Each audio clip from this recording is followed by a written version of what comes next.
7월 27일 화요일 삶의 기적을 일으키는 30분 예배를 시작하도록 하겠습니다.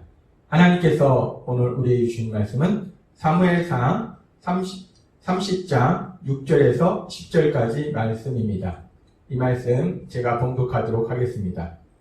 백성들이 자녀들 때문에 마음이 슬퍼서 다윗을 돌로 치자 하니 다윗이 크게 다급하였으나 그의 하나님 여호와를 힘입고 용기를 얻었더라. 다윗이 아히멜렉의 아들 제사장 아비아달에게 이르되 원하건대 에봇을 내게로 가져오라. 아비아달이 에봇을 다윗에게로 가져가매 다윗이 여호와께 묻자와 이르되 내가 이 군대를 추격하면 따라잡겠나이까 하니 여호와께서 그에게 대답하시되 그를 쫓아가라. 내가 반드시 따라잡고 도로 찾으리라. 이에 다윗과 또 그와 함께한 600명이 가서 부솔 시내에 이르러 뒤떨어진 자를 거기 머물게 했을 때 곧 피곤하여 부솔 시내를 건너지 못하는 200명을 머물게 했고 다윗은 400명을 거느리고 쫓아가니라. 아멘. 오늘도 이 시간 하나님께서 우리에게 주신 말씀을 듣기 전에 잠시 기도하는 시간 갖도록 하겠습니다. 하나님 아버지 감사합니다. 오늘도 저희들 사랑하셔서 저희를 만나주시고 저에게 말씀해 주시니 감사합니다. 하나님 아버지, 오늘도 하나님께서 저희를 사랑하셔서 주시는 그 말씀을 믿음으로 우리가 이 험하고 악한 세상 살아갈 때 하나님의 말씀의 순종함을 인해서 하나님께서 행하신 그 놀라운 역사를 풍성히 체험하며 그 하나님의 영광을 나타내는 저희가 될 수 있도록 은혜 베풀어 주옵소서. 예수님의 이름으로 감사하며 기도드리옵나이다. 아멘. 하나님께서 어제도 우리에게 말씀해 주신 것처럼 다윗은 하나님을 믿는 믿음의 사람이었어요. 근데 그런 믿음의 사람임에도 불구하고 계속적인 힘들고 어려운 고난의 상황 속에서 어느 순간 다윗이 더 이상 하나님의 말씀대로 행동하지 아니하고 자신의 생각대로 행동합니다. 그래서 다윗이 큰 고통 속에, 큰 위기 상황 속에 들어갔는데 하나님께서 역사해 주셔서 다윗이 다시 한번 회개하고 하나님을 믿는 믿음의 모습으로 돌아올 수 있도록 역사해 주셨어요. 그래서 이제 다시 다윗이 그렇게 믿음의 사람의 모습으로 돌아오고, 그래서 오늘 우리가 읽은 사무엘상 30장 6절의 말씀에 보면은 백성들이 자녀들 때문에 마음이 슬퍼서 다윗을 돌로 치자 하니 다윗이 크게 다급하였으나, 이 다윗과 함께한 군사들이 자녀들이 다 아말렉 사람들에게 붙잡혀가고 아내가 붙잡혀가고 가족이 붙잡혀간 길로 인해서 이 다윗이 그 모든 것을 원인이라 생각해서 다윗을 죽이려고 하는 그 순간에 그 위기의 상황 속에서 다윗이 어떻게 하는가? 다윗이 이제 다시 한번 믿음의 사람의 모습으로 들어왔기 때문에 성경은 계속해서 이렇게 말씀합니다. 그의 하나님 여호와를 힘입고 용기를 얻었더라 라고 말씀합니다. 다윗이 이 위기 상황 속에서 자신의 어떤 생각으로 그 문제를 해결하려고 하지 않고 자신의 말로 그 백성들을 설득하려고 하지도 않고 여호와 하나님을 힘입고 그 자신이 믿는 여호와 하나님을 기억한 거예요. 그 여호와 하나님 안에서 용기를 얻었더라라고 성경은 말씀합니다. 이것이 바로 믿음의 모습이라는 거예요. 위기 상황 속에서 하나님을 기억하는 거, 하나님으로 인하여 담대함을 갖는 거. 그렇게 다윗이 그렇게 여호와 하나님을 의지하면서 안에서 용기를 얻고, 그러면서 이제 다윗이 용기를 얻어서 그 다음에 한 행동이 무엇인가? 지금 다윗과 다윗의 군사들의 가족이 다 아말렉 사람들한테 잡혀갔어요. 그러면 빨리 그 아말렉 사람을 추격해서 가족을 구출해야 됩니다. 근데 다윗이 이렇게 하나님 안에서 용기를 얻은 다음에 그 다음에 한 행동이 무엇인가? 다윗은 군사를 모아서 빨리 우리가 아말렉을 추격하자라고 하지 않았다는 겁니다. 다윗이 한 그 다음 행동에 대해서 성경은 계속해서 이렇게 말씀합니다. 사무엘상 30장 7절 말씀. 다윗이 아히멜렉의 아들 제사장 아비아달에게 이르되 원하건대 에봇을 내게로 가져오라. 아비아달이 에봇을 다윗께서 가져가네. 다윗이 바로 지금 군대를 모아서 아말렉을 추격해야 되는데 그 아말렉을 추격하는 것이 아니라 제사장 아비아달에게 에봇을 가져오라고 합니다. 에봇은 대제사장이 입는 옷으로서 거기에는 우림과 둠빔이 있어요. 우림과 둠빔을 통해서 하나님의 뜻을 구할 수 있어요. 다윗이 지금 제사장에게 제사장 아비아달에게 에봇을 가져오라고 하는 것은 그 우림과 둠밈을 통해서 하나님의 뜻을 구하기 위한 것입니다. 그래서 계속되는 30장 8절 말씀은 이렇게 말씀합니다.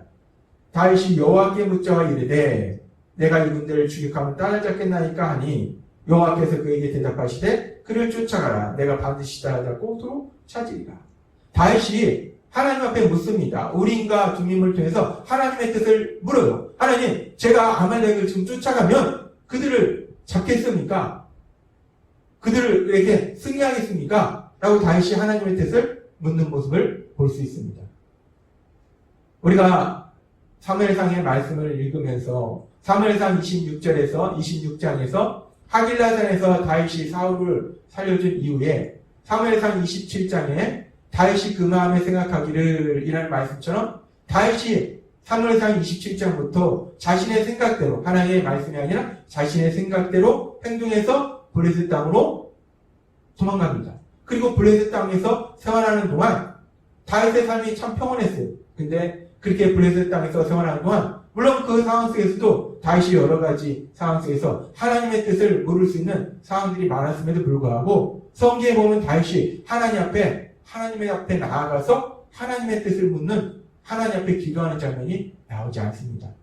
그런데 하나님께서 어제도 말씀해 주셨다시피 위기 상황 속에서 다시 한번 다윗이 회개하고 믿음의 모습으로 돌아오니까 이제 큰 이 위기 상황 속에서 다윗이 하나님 앞에 나아가서 하나님의 뜻을 묻더라는 겁니다. 사실 지금의 상황을 보면은 다윗이 이렇게 에봇 제사장에게 에봇을 가져와라. 그래서 그 에봇을 통해서 하나님 제가 어떻게 할까요? 이렇게 물을 시간이 없습니다. 조금이라도 빨리 추격해야지 그 아말렉 사람들을 따라잡을 수 있는데 그런데 그렇게 급한 상황임에도 불구하고 분명히 현실적으로는 빨리 아말렉을 추격하는 것이 현실적으로 유리할 거예요.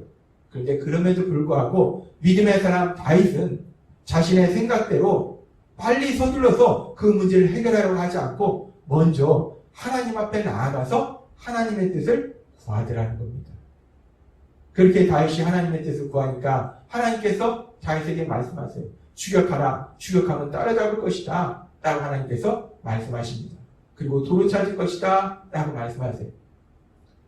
하나님께서는 오늘 사무엘상 30장의 말씀을 통해서 믿음의 사람 다윗의 모습을 통해서 다시 한번 믿음의 사람으로 돌아온 그 다윗의 모습을 통해서 우리가 믿음의 삶을 산다는 것이 어떤 삶을 사는 것인가, 구체적으로 우리가 어떤 삶을 사는 것인가에 대해서 다시 한번 우리가 기억하게 하십니다.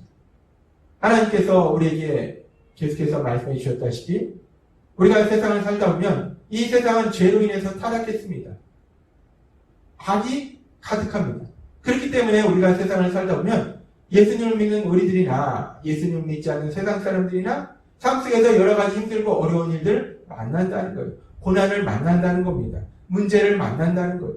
그렇게 우리나 예수님을 믿지 않는 세상 사람들이나 똑같이 고난을 만나고 삶 속의 문제를 만나고 그 고난을 만났을 때 우리나 세상 사람이나 똑같이 그 고난 앞에서 첫 번째 반응은 우리가 염려, 근심, 두려워하고 우리가 부정적인 생각과 부정적인 감정에 사로잡히는 것이 똑같은 모습이라는 거예요. 그런데 그 다음에 이제 그 문제를 해결하는 방법이 세상 사람과 예수님을 믿는 사람은 완전히 다른 길을 간다는 겁니다.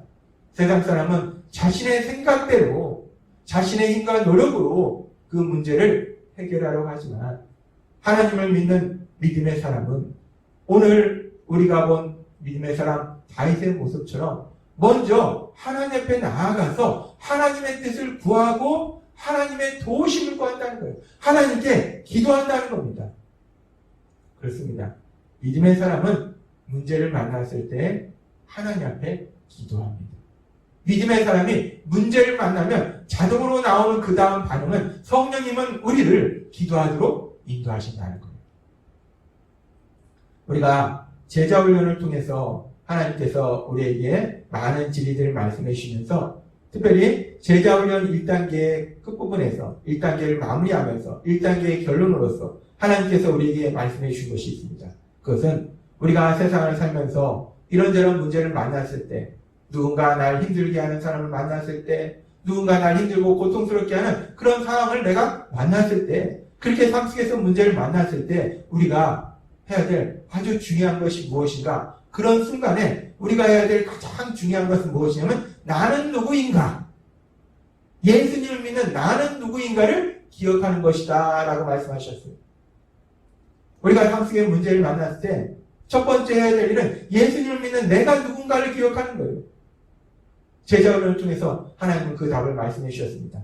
우리가 예수님을 믿으면 우리는 하나님의 사랑받는 자녀가 된다는 거예요. 따라서 우리가 삶 속에 문제를 만나면 첫 번째로 하는 것은 뭐냐면 내가 누구인가를 기억하는 거예요. 그래, 나는 하나님의 사랑받는 자녀다! 라고 나 자신에게 선포하고 세상을 향해서 선포하는 거예요. 근데 우리가 그렇게 문제 앞에서 나는 하나님의 사랑받는 자녀다! 라고 나 자신을 향해서 세상을 향해서 선포해야 되는데 근데 우리는 연약해서 자꾸 잃어버린다는 겁니다. 그래서 하나님께서는 우리가 예수님을 믿을 때 우리 안에 성령 하나님을 거하도록 하셔서 그 성령 하나님이 우리 안에서 역사하실 때 로마서 8장 16절은 이렇게 말씀합니다. 성령이 친히 우리 영과 더불어 우리가 하나님의 자녀인 것을 증언하시나니 라고 말씀합니다. 그렇습니다. 우리가 연약해서 문제를 만났을 때 난 하나님의 사랑받는 자녀야 라는 이 놀라운 진리를 기억하지 못한다는 거예요. 잃어버린다는 거예요. 그래서 우리 안에 계신 성령님이 우리에게 다시 한번 기억하게 하시는 거예요. 내가 누구인가? 난 하나님의 사랑받는 자녀다 라고 기억하게 하셔서 나 스스로에게 선포하게 하시고 세상을 향해 선포하게 하신다는 겁니다. 그렇습니다. 우리가 세상을 살아갈 때 문제가 우리를 툭 치면 우리 안에 계신 성령님은 자동으로 우리에게 나는 하나님의 사랑받는 자녀다 라고 선포하게 하신다는 거예요. 그렇게 우리가 문제를 만났을 때 성령님이 우리 자신에게 세상을 향해서 나는 하나님의 사랑받는 자녀다 라고 선포하게 하시고 그 다음에 성령님이 우리에게 어떻게 하십니까? 문제가 우리를 툭 치면 성령님이 우리를 어떻게 하게 하십니까? 오늘 믿음의 사람 다윗의 모습처럼 문제가 우리를 툭 치면 성령님은 우리를 하나님 앞에 나아가서 기도하도록 인도하신다는 거예요. 세상 사람처럼 자신의 힘과 노력으로 해결하려고 하는 것이 아니라 아는 것보다 모르는 것이 더 많은 내 생각으로 어리석고 미련한 내 생각으로 해결하려고 몸부림치는 것이 아니라 할 수 있는 것보다 할 수 없는 것이 더 많은 내 능력으로 해결하려고 몸부림치는 것이 아니라 우리 안에 계신 성령님은 오늘 믿음의 사람 다윗의 모습처럼 하나님 앞에 나아가서 기도하도록 하나님의 뜻을 묻도록 하나님의 도우심을 구하도록 만든다는 겁니다. 하나님은 오늘 우리에게 다시 한번 우리가 기억해야 될, 우리가 살아야 될 아주 놀라운 진리를 우리에게 말씀하실 때 그 모든 것을 우리 안에 계신 성령님을 통해서 우리를 인도하실 때 하나님 우리에게 다시 한번 말씀하십니다. 우리가 세상을 살아가면서 삶 속에서 문제를 만났을 때 문제가 우리를 툭 치면 나는 하나님의 사랑받는 자녀다 라고 나 자신을 향해서 그리고 세상을 향해서 선포하라 라고 말씀하십니다. 그리고 하나님은 또 말씀하십니다. 우리가 삶 속에서 문제를 만날 때 문제가 우리를 툭 치면 우리를 사랑하시는 하나님 아버지께 나아가서 기도하라 라고 하나님은 말씀하십니다. 오늘도 하나님이 우리에게 주신 말씀처럼 우리가 세상을 살아가면서 우리 삶 속에 이런 문제 저런 문제를 만났을 때 문제가 우리를 툭 쳤을 때 먼저 내가 하나님의 사랑받는 자녀임을 기억하고 그럼으로 인해서 나를 사랑하신 하나님 아버지 앞에 나와서 기도함으로 인해서 하나님이 행하신 그 놀라운 역사들을 우리 생각에는 도저히 해결될 것 같지 않은 그 문제가 해결되는 놀라운 역사들 우리 생각에는 도저히 어떻게 그런 일이 일어날까라는 그 놀라운 기적들 그 기적들을 풍성하게 체험하시는 여러분이 되실 주님의 이름으로 축원합니다. 기도하겠습니다. 하나님 아버지 감사합니다. 오늘도 주신 말씀처럼 우리가 세상을 살아갈 때 우리가 삶 속에 수없는 문제들을 만나게 될 터인데 그렇게 문제가 우리를 툭 칠 때마다 나는 하나님의 사랑받는 자녀다 라고 선포하고 우리 하나님 아버지 앞에 나아가서 기도할 수 있는 저희가 될 수 있도록 은혜 베풀어 주옵소서. 그래서 하나님의 하신 그 놀라운 역사들을 체험하며 하나님의 영광을 나타내는 저희가 될 수 있도록 은혜 베풀어 주옵소서. 예수님의 이름으로 감사하며 기도드렸나이다. 아멘. 이 시간도 하나님께서 우리에게 주신 말씀을 묵상하면서 조용히 기도하는 시간 갖도록 하겠습니다.